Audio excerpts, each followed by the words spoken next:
Hello, hello, hello, all you sparkly people. I didn't have a chance to film this earlier, and now my kids are home, so we're gonna see how this goes. I wanted to talk about the full moon. It's a super moon. The moon is in the closest orbit to the Earth that it will be all year. It's a very powerful magnetic moon. And with that being said, it's a great time to charge your crystals.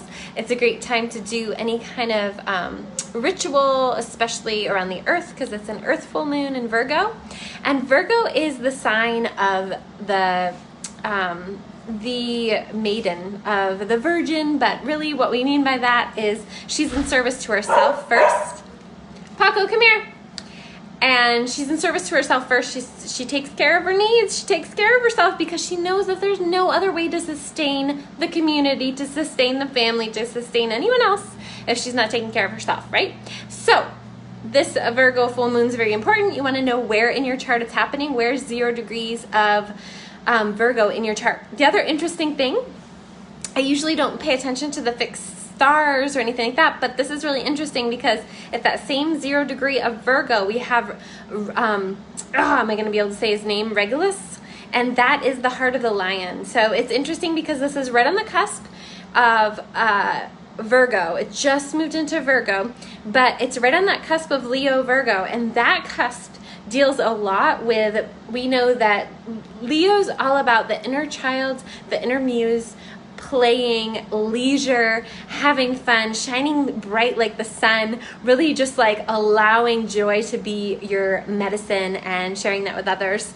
However, right, we have to look at service and making sure that we're not just doing that indulgently or doing that without taking care of the community. And so that cusp of Leo to Virgo, Leo is about the heart. Leo does care. Leo deeply cares, but sometimes because of its leadership qualities, it forgets to check in and it forgets to kind of go into the places that are more uncomfortable to check in. So when we work with Virgo, Virgo's ruled by Mercury and Leo's ruled by the sun. And the sun and Mercury have a very close relationship in that we think of, this might be a problem, we think of the sun as our conscious awareness. Paco, come here. The sun is our conscious awareness and Mercury as our processing, the way we process information, the way we express information. And so when we come into Virgo, this Virgo full moon is a lot about making sure that our mental processes line up with the heart, making sure that our heart lines up with our mental processes, whatever we're needing, whatever we need to express, whatever we need to communicate, making sure we really feel aligned with that and really tune into the inner healer. It's okay, Zuri. I'm like, if he wants to run away, it's totally fine with me. So, just kidding. I'm just kidding. The other interesting thing is, so this conjunction between the moon, which is our internal emotional space, and the heart of the lion is really asking for us to be courageous. There's a big call for courage, and so we need to be aware of that when we're setting our intentions, but also looking at our intentions that we set at the new moon. The sun is in Pisces. Zuri, I'm filming a live video. Hi. Okay, so I think I'm gonna have to delete this. Hi. But didn't you say that mishaps are okay? Yeah, mishaps are totally okay. They keep people engaged, I've heard. It's okay. Okay, all right. Do you want a fake new one? No thanks, honey. Okay, I think I'm gonna try to do this, but I do feel like there's some good nuggets there to start thinking about for the full moon happening on the 19th of February in the morning. And the other interesting thing is the sun will be newly, freshly in Pisces, the moon freshly in Virgo, and what rules Pisces is Neptune, what rules Virgo is Mercury, and those two planets are at a very close conjunction. Honey, just give me a minute, just go in the other room. I'll be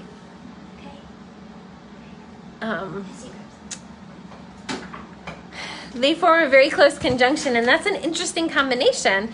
Neptune is our spiritual connection. It's going into the depths, the bottom of the ocean, and and they're both in Pisces. So Mercury in Pisces as well is kind of taking us deeper, looking at our spiritual needs and our esoteric needs and our needs around going deeper with our communication than just the surface. So that's all interesting that's lining up at this full moon. And the other interesting thing is Mars's involvement. Mars just moved today from Aries to Taurus, and it's trining the moon at the full moon. Okay, come here. We can show it. So beautiful, Zuri. Zuri's creation. Beautiful, right? Yeah, do you see the thing in there? It's like an explosion. It's like an explosion of beautiful crystals. Wait, can you see it? Yes. Oh. Okay, baby, there's 3 people watching. They don't want to see that forever. Okay, so I can't see who's watching. Say hi if you're on here. Hi, how are you? I was saying I'm going to have to refilm this, but at least I'm going to get this started because I know I have a busy few days ahead of me, and I want to make sure that I have something to share with you guys about this super powerful full moon. And so Mars's involvement, Mars is freshly today into Taurus. Thankfully, it's a little more grounded. Sure, it's a little stubborn, but it's a little more grounded than Aries. And that is going to be trining the moon and sextiling the sun. And with that happening, there's a call to action. So this full moon is a lot, even though Virgo and Pisces, that axis isn't a lot about action, actually. It's a lot about process, a lot about healing, a lot about taking care of the body, taking care of the mind.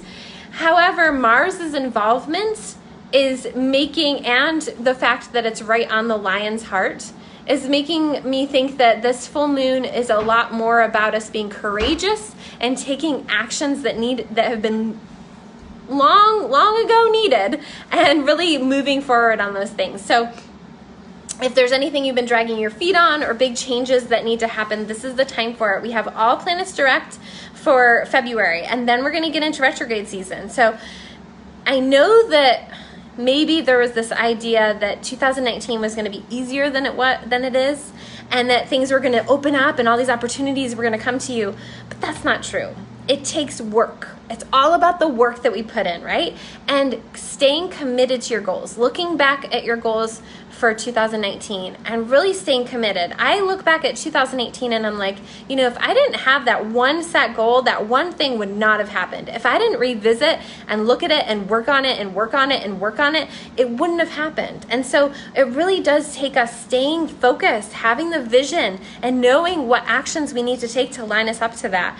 And if you're someone who isn't super goal oriented, or you just want to feel better in your body, or you want to experience more joy in your life, then make that your goal and see what kind of actions do you need to take daily to line you up to that thing. Because this full moon is a lot about illuminating the things that have kept you from your health, that have kept you from your mental stability, that have kept you from really being in alignment with what your heart needs.